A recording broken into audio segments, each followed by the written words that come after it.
A paz do Senhor para todos. Estamos iniciando mais um programa Cristocráticos sobre a seguinte temática, a última ceia. O que é a última ceia? O que representa esse episódio maravilhoso na vida de Jesus, que também representa o princípio de todo o seu sofrimento ante ao Gólgota. A última ceia é conhecida mundialmente, mas ela é pouco investigada sobre o ângulo científico. Antes de mais nada, eu queria me basear em um tema bíblico para que possamos dissecar e narrar essa temática. Leia comigo no livro de Lucas, capítulo de número 22 e versículo de número 19 ao 20. Lucas, capítulo 22, dos versículos 19 ao 20. Acompanhe comigo. E tomando o pão e havendo dado graças, partiu e deu-lhe, dizendo: Isto é o meu corpo, que por vós é dado, fazei isto em memória de mim. Semelhantemente tomou o cálice depois da ceia, dizendo: Este cálice é o novo testamento no meu sangue, que é derramado por vós. A Bíblia nos mostra que Jesus já havia estabelecido todo o seu programa governamental aqui na Terra, através do chamado Reino dos Céus. Reino quer dizer governo, céus é a origem desse governo, que é justamente divina. Era um governo que veio do céu para a terra e não era da terra para o céu. E Jesus, já perto de partir para o Pai, e antes disso passar por todo o seu martírio, ele deseja ansiosamente tomar a última ceia, que era comemorada na Páscoa. A Páscoa, na cultura judaica, era comemorada no mês de Abib, que corresponde a março e abril no calendário judaico. O mês de Abib representa tanto o início do ano civil de Israel, agora mudado pelos judeus, agora é comemorado no 7º mês, no mês de Etanim, na festa das trombetas, mas originalmente este período civil, o início, a gênesis do período civil, do ano civil de Israel, começava no mês de Abib pela Bíblia, e o mês de Abib também representa o início do sistema religioso de Israel. No mês de Abib era comemorado tipicamente 3 festas, chamadas coletivamente de festas da Páscoa. Primeiro, a festa da Páscoa, segundo, a festa dos pães asmos e terceiro, a festa das primícias. E Jesus agora está na festa dos pães asmos, ou também da Páscoa. E ele faz um raio-x da cidade de Jerusalém, ele estava fora, e através da sua onisciência, ele olha para a cidade e faz um raio-x, e manda Pedro e João ir para a cidade para preparar a Páscoa para ele e para os seus discípulos. Olha, quando vocês entrarem na cidade, vocês vão encontrar um homem com um cântaro, segui-o, e ele vai entrar em uma casa e ele vai vos mostrar um cenáculo mobiliado. E chegando lá, digam a ele que o mestre precisa desse cenáculo para formar a Páscoa do Senhor, e ele vai executar conforme eu vos direi. Os discípulos, fazendo isso, encontraram do jeito magistral como Jesus havia profetizado. E formando toda a gênesis da Páscoa, toda aquela cerimônia, Jesus se senta com os 12. E durante a sua cerimônia, ele estabelece um memorial da Páscoa, da última ceia. Que a última ceia deveria estar impetrada no sistema religioso cristão até Jesus vir na sua glória. Todos os cristãos deveriam se reunir para comemorar a ceia do Senhor, representando o martírio de Cristo e a sua vitória sobre o pecado. Mas Jesus, durante a sua cerimônia na ceia, ele nos dá 2 ingredientes que representam o ápice da sua grandeza divina, através desses 2 elementos que ele sintetiza como o seu corpo e como o sangue da nova aliança. Vejamos comigo. Ele toma o pão e diz: Este é o meu corpo, que é dado entre vós, fazei isto em memória de mim. O que é corpo? O termo corpo vem do latim corporis ou corpus, que quer dizer a substância física. Isso aponta metaforicamente ou simbolicamente para a encarnação de Cristo, para a encarnação do Verbo. A Bíblia diz que o Verbo se fez carne e habitou entre nós, e vimos a sua glória como a glória do unigênito do Pai, cheio de graça e de verdade. A encarnação de Jesus foi real, não é uma ficção. Verdadeiramente, ele desceu da sua glória e tomou a forma de carne, se cristalizou de forma corpórea para estar entre nós. E ele é o Verbo, que vem do grego logos, que quer dizer fala, palavra, expressão. Ele é a essência do intelecto de Deus. Ele é a razão máxima de Deus. Jesus, quando encarnou, uma das coisas que ele canalizou de Deus para si foi a totalidade, a universalidade da sua onisciência, do intelecto de Deus. Quando Jesus encarnou, ele tomou para si o intelecto de Deus para ele, se tornando a pessoa mais completa e definida em inteligência que já pisou sobre a face da terra. Ele deixou as suas 3 glórias lá no céu. Primeiro, glória celestial, ele vivia no céu, glória divina e glória espiritual. E me atendo nesse último tópico, glória espiritual. Jesus, ele era um ser originalmente espiritual. Ele não tinha materialidade, ele não tinha corpo físico, mas por amor à raça humana, para impetrar sobre ela o projeto da eternidade através da sua graça e da sua redenção, ele resolveu tomar forma de carne, para que pudéssemos ver a glória do unigênito do Pai, cheio de graça e verdade. A sua encarnação é algo real, é algo autêntico, e ele estava revelando isso na última ceia, ou seja, isso aqui é o meu corpo. Isso representa o ápice da minha vontade de estar entre os homens e revelar as verdades de Deus e colocar a glória de Deus perdida lá no Jardim do Éden novamente para o homem. Eu encarnei, eu fui feito de carne e osso para que eu pudesse estar entre os homens e mostrar a glória de Deus, a graça de Deus entre os homens. A minha encarnação não é uma ficção, não é uma utopia, não é algo falacioso. Realmente eu encarnei e o pecado, assumi as formas do pecado. Ou seja, eu passei por turbulências psicológicas, físicas e emocionais e também espirituais. Mas, entretanto, Jesus foi um ser humano perfeito, impecável, inerrante através da sua encarnação.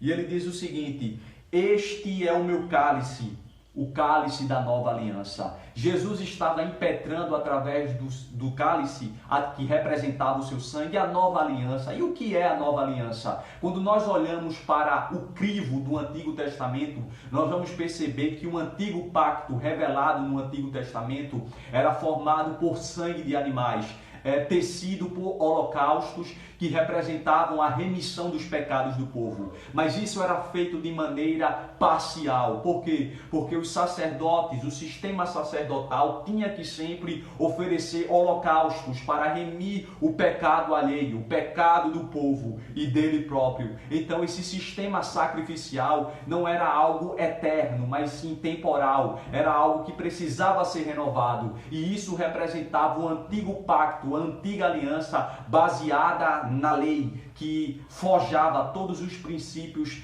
ideológicos dessa questão. Aí Jesus veio no Novo Testamento para formar um sacrifício eterno, impecável, perfeito. Depois de Jesus, o sangue inocente de Deus, o próprio Filho de Deus, o Cordeiro Pascual, que representava a pureza de Deus, ele se sacrificou por mim e por você, e ao se sacrificar e ao ressuscitar entre os mortos, ele garantiu a nossa redenção. Jesus morreu, mas ele estava garantindo parcialmente a nossa redenção, mas ele precisava ressuscitar, porque ninguém morto perdoa e apaga pecado.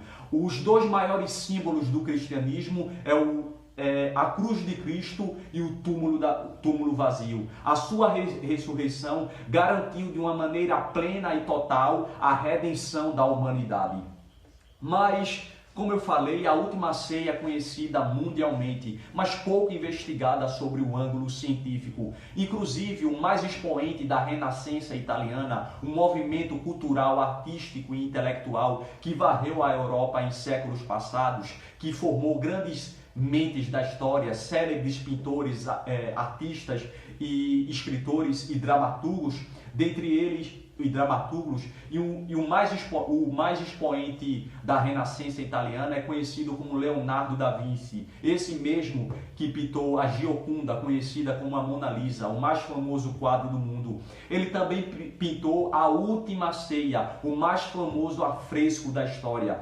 E Jesus, teoricamente, ele já estava perto de partir, de morrer, de ser martirizado e de ascender ao Pai. E ele precisava ensinar para os seus discípulos as últimas lições sobre solidariedade, bondade, altruísmo, os princípios básicos da inteligência que fazem com que o ser humano possa brilhar no traçado da existência. Teoricamente, Jesus precisava de anos para estabelecer e consolidar essa pedagogia, mas sem dizer nada, ele, como um mestre, o grande poeta da inteligência, ele usou o fenômeno RAM, que é o registro automático da memória. No fenômeno RAM, o quadro é mais elevado do que 1000 palavras, e Jesus ele traçou a circunstância para estabelecer os seus princípios espirituais e intelectuais e morais para os seus discípulos. Após terminar a ceia, ele pega uma toalha, se cinge com essa toalha, deita água numa bacia e começa a lavar os pés dos discípulos. Claro, eles ficariam perplexos.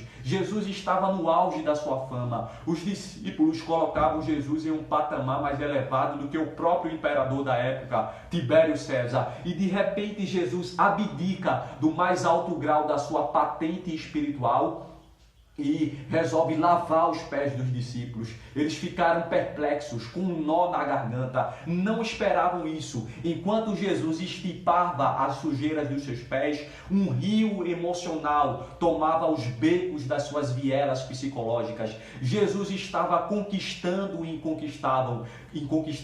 Ele estava reescrevendo os arquivos da memória, os arquivos do inconsciente que financiavam a cólera, que financiavam a competição predatória, que financiavam o ciúme alheio. O meu Jesus, ele começava a traçar novos rumos, novas veredas, novas diretrizes espirituais e existenciais para os seus discípulos. Foram 30 segundos aproximadamente de lavagem dos pés, mas foram 30 segundos que mudaram para sempre a vida dos seus discípulos e dos seus apóstolos. Jesus, ele fez em 30 segundos algo que as universidades demorariam anos e até mesmo séculos para realizar na vida dos seus alunos. Jesus é simplesmente inacreditável. Esse mundo já produziu mentes brilhantes, Aristóteles, Tales de Mileto, Sócrates, Platão e entre outros, mas ninguém foi mais além do que Jesus Cristo de Nazaré. E depois dele traçar essa situação, ele resolve mostrar as suas vertentes ideológicas, o porquê dele fez essa causa. Ele disse para os seus discípulos: vocês não me chamam de mestre e senhor? Disseste bem que eu sou, mas assim como eu sou mestre e senhor e vos lavei os pés, vocês devem lavar os pés uns de cada outro. O que é que Jesus quer trazer com essa vertente? É que a base da liderança está na submissão ao próximo, está na capacidade de servir. Qualquer líder religioso ou político que quer que os outros gravitem em torno das suas verdades, que quer ser o centro das atenções, não está preparado para ser líder. O verdadeiro líder é aquele que serve. Se você não está preparado para servir, você não está preparado para liderar. Jesus, ele foi digno das mais altas posições, porque ele abdicou delas, porque ele estava preparado mais para servir do que em si para liderar. A base da liderança de Jesus estava baseado em servir ao seu próximo, em amar o seu próximo, em satisfazer as necessidades espirituais acima de tudo e físicas do ser humano. Então, que a gente possa aprender com Jesus nessa última ceia. Essa última ceia revela as nuances, os ditames daquilo que estava centralizado no âmago do coração de Jesus. O meu pão representa o meu corpo, a minha encarnação. Eu fui real, eu fui ativo neste mundo. Eu não sou uma fantasia criada pelo homem. O meu sangue representa a nova aliança. Eu tive que morrer e ressuscitar para garantir a redenção da humanidade. Só que através do meu ato de submissão na última ceia, em servir os meus discípulos, eu mostro o meu alto grau da minha liderança, eu mostro o verdadeiro conteúdo e o teor do meu chamado, que não é em si em ser servido, mas que é em servir ao seu próximo e dar a vida por ele. Muito obrigado pela sua atenção.